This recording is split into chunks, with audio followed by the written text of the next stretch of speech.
Un krājas kopšana ir tā, kur tu nevari izspiest maksimumu. Piemēram, cilvēks saka, man vajag izkopt krājas kopšanu 5 hektārus, atdošu tam, kas dos visvairāk. Un viens uzņēmums ir tāds, kas ievērojot mežsaimniecības pareizos principus izkops tā, lai nākotnē jūs iegūtu vislielāko peļņu. Tātad izņems atpalikušos kokus, bojātos kokus, nevērtīgākās sugas un tā tālāk. Vistrakākā grupa ir tie, kas jums iedos vislielāko cenu. Viņi atnāks, paņems dārgākos kokus, kvalitatīvākos kokus, paņems tā teikt pa maksimumu.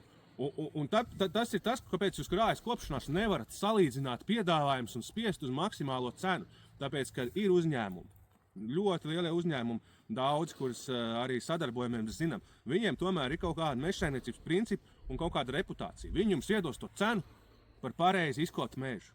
Un tad būs uzņēmumi, kur jūs teiksiet, šitas man iedeva vislabāko cenu, šitas vislabākais. Un tie atnāks un jūs mežā uztaisīs vienkārši laupīšanu. Un tas ir tas, kas ir jāsaprot saimniekam, kad krājas kopšanās nedrīkst spiest uz maksimālo cenu.